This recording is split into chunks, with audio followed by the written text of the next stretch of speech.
আসসালামু আলাইকুম প্রিয় মুসলিম ভাই ও বোনেরা, আশা করি আল্লাহ তাআলার অশেষ মেহেরবানিতে সবাই ভালো আছেন। আজকের ভিডিওতে আমরা প্রিয় নবী হযরত মুহাম্মদ সাল্লাল্লাহু আলাইহি ওয়াসাল্লামের মহানুভবতার একটি হৃদয়স্পর্শী ঘটনা শোনাতে চলেছি, তাই ভিডিওটি শেষ পর্যন্ত দেখুন। হাদিস শরীফে বর্ণিত হয়েছে, একবার রমজান মাসে এক সাহাবী রাসূলুল্লাহ সাল্লাল্লাহু আলাইহি ওয়াসাল্লামের কাছে এসে বললেন, ইয়া রাসূলুল্লাহ, আমি নিজেকে ধ্বংস করে ফেলেছি, রোজা অবস্থায় আমি স্ত্রী সহবাস করে ফেলেছি।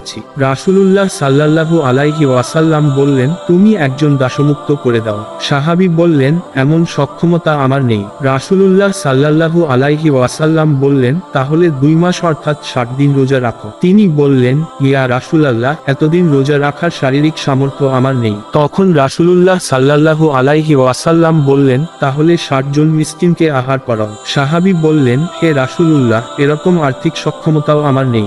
রাসূলুল্লাহ সাল্লাল্লাহু আলাইহি ওয়াসাল্লাম তাকে অপেক্ষা করতে বললেন। এরপর কিছুক্ষণ পর এক সাহাবী রাসূলুল্লাহ সাল্লাল্লাহু আলাইহি ওয়াসাল্লামের কাছে এক ঝুড়ি খেজুর উপহার নিয়ে আসেন। তখন রাসূলুল্লাহ সাল্লাল্লাহু আলাইহি ওয়াসাল্লাম ওই সাহাবীকে ডেকে বললেন, এগুলো নিয়ে গরিবদের মধ্যে সাদকা করে দাও। লোকটি বললেন, ইয়া রাসূলুল্লাহ, এই এলাকায় আমার চেয়ে গরিব আর কেউ নেই। এ কথা শুনে রাসূলুল্লাহ সাল্লাল্লাহু আলাইহি ওয়াসাল্লাম মুচকি হেসে বললেন, তাহলে খেজুরগুলো তুমি তোমার পরিবার নিয়ে খাও। সুবহানাল্লাহ। মুসলিম শরীফ, হাদিস নং 111। যদি আপনি রাসূলুল্লাহ সাল্লাল্লাহু আলাইহি ওয়াসাল্লামের সঙ্গে মহব্বত করেন, তবে ভিডিওটিতে লাইক করুন এবং কমেন্টে রাসূলুল্লাহ সাল্লাল্লাহু আলাইহি ওয়াসাল্লামের কোনো একটি সুন্দর বাণী লিখে অন্যদের সাথেও শেয়ার করুন।